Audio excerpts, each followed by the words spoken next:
Hai, Assalamualaikum. Saya Nino Fatin Emeline, pelajar Ijazah Sarjana Muda Teknologi Maklumat Informatik Media dari FIK semester 2. Dalam Persi, saya memegang jawatan sebagai unit pengurusan ahli bagi kampus Besut. Okey, so hari ini saya nak bagi sedikit perkongsian mengenai Don't Judge Book by its Cover. So, apa tu Don't Judge Book by its Cover? Don't Judge Book by its Cover ni, dalam erti kata lain adalah kita tak judge orang dari segi rupa paras mereka, dari segi harta mereka ke, dari segi keupayaan mereka ke, macam tu.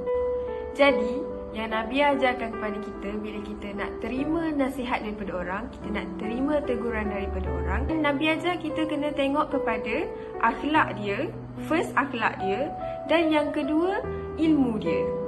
Jadi, kat sini Fatin bawakan satu contoh di mana pada zaman Nabi dahulu ada seorang lelaki, seorang pemuda. Dia hidup sezaman dengan Nabi tetapi dia tak pernah jumpa Nabi. Okey, Nabi kata dia ni tidak dikenali oleh penduduk bumi. Bahkan penduduk-penduduk kampung dia pun tak menyukai dia. Memang tak disukai lah, senang cerita. Dia ni dibenci, dia ni dikatakan gila. Tetapi Nabi kata dia ni dikenali oleh seluruh penduduk langit. Ketujuh-tujuh lapisan langit, semua penghuni setiap langit tu mengenali dia. Sebab apa dikenali? Sebab apa dikenali di langit tu? Okey, disebabkan dia ni ada banyak amalan, banyak zikir, banyak puasa, banyak tasbih, banyak amalan baik-baik, semua sedekah, semua dia buat. Jadi dia dikenali oleh seluruh malaikat di setiap lapisan langit. Tapi, kenapa pemuda tu digelar seorang yang gila? Kisahnya, satu hari ibunya membuat satu permintaan untuk membawanya ke Mekah untuk dia nak buat ibadat haji. Jadi, pemuda ni pun berfikir, macam mana aku nak bawa ibu aku ni pergi ke Mekah sedangkan dalam keadaan dia sakit. Dia pula miskin, keluarga dia miskin. Tak ada kenderaan, tak ada unta. Macam mana nak buat? Macam mana nak tunaikan permintaan ibu dia? Sebab pemuda ni seorang yang sangat taat kepada ibu dia, seorang yang sangat berbakti kepada ibu dia. Apa saja ibu dia minta, dia akan tunaikan walaupun dalam keadaan yang susah. Jadi, dia berfikir, dia dapat satu jalan. Satu hari, dia pergi ke pekan untuk membeli seekor anak lembu. So, bila dia membeli anak lembu tu, dia bawa balik ke rumah dia dan peliknya, dia tak meletakkan anak lembu tersebut dekat bawah ni lah, dekat tanah biasa ni. Sebaliknya, dia meletakkan anak lembu tu di atas gunung, di atas bukit dekat rumah dia. Jadi, sebab itulah, di situlah puncanya orang kampung ni mengatakan dia gila. Jadi, tanpa hiraukan orang kampung cakap dia ni gila, cakap dia ni tak waras, dia teruskan bela lembu tu dari hari ke hari. Maksudnya, dari pagi dia angkat anak lembu tu di atas belakang dia bawa naik ke atas gunung. Lepas tu malam dia bawa turun semula anak lembu tu. Setiap hari dia bawa naik, buat turun. Dan pada asalnya badan pemuda tu yang kurus, tapi lama-kelamaan badan pemuda tu jadi kuat, jadi sasa. Okay. Disebabkan tu dia dapat menggendong ibu dia di belakang, membawa ibu dia pergi ke Mekah dengan berjalan kaki saja.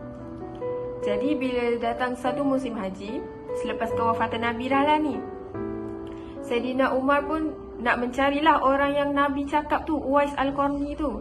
Jadi Sayyidina Umar pun mengumpul manusia-manusia yang datang daripada pelbagai negara, daripada banyak negara, dikumpul satu tempat, dan Sayyidina Umar pun kata, siapa yang datang daripada Yaman boleh duduk dan selain daripada Yaman boleh bersurai. So, selepas tu dia pun tanya siapa datang daripada kabilah Murad. So, tinggallah kabilah Murad dan yang lain, kabilah lain berlalu pergi. So, dalam kabilah Murad tu dia tanya siapa datang daripada keluarga Al-Qaran. So, tinggallah beberapa orang. Jadi, bila terkumpulnya keluarga Qaran sahaja ni, Saidina Umar pun bertanya, Afikum Uwais? Dia tanya, dalam kalangan kamu adakah yang nama Uwais? Okey, jadi semua orang pelik. Kenapa Amirul Mukminin ni tanya siapa kenal Uwais kan? So seorang pakcik ni pun bangunlah. Dia kata, wahai Amirul Mukminin, dalam kalangan kami, dalam keluarga Al-Qaran ni adalah seorang yang nama Uwais. Namanya Uwais Al-Qarni. Adakah Uwais Al-Qarni itu yang kau cari? Selepas itu Amirul Mukminin tu berkata, ya, Uwais Al-Qarni itulah yang aku cari. Saidina Umar pun tanya, di mana Uwais Al-Qarni itu sekarang berada? Lepas tu pakcik tu pun kata, dia ada duduk di Arafah. Dia sedang menunggu unta-unta kami. Dia sedang menjaga unta-unta kami di sana. Jadi Saidina Umar dengan Saidina Ali ni pun pergilah mendekati Uwais Al-Qarni tu. Okey, bila sampai dekat tu, mereka ni sesama-sesama wali-wali Allah ni memang mengenali antara satu sama lain.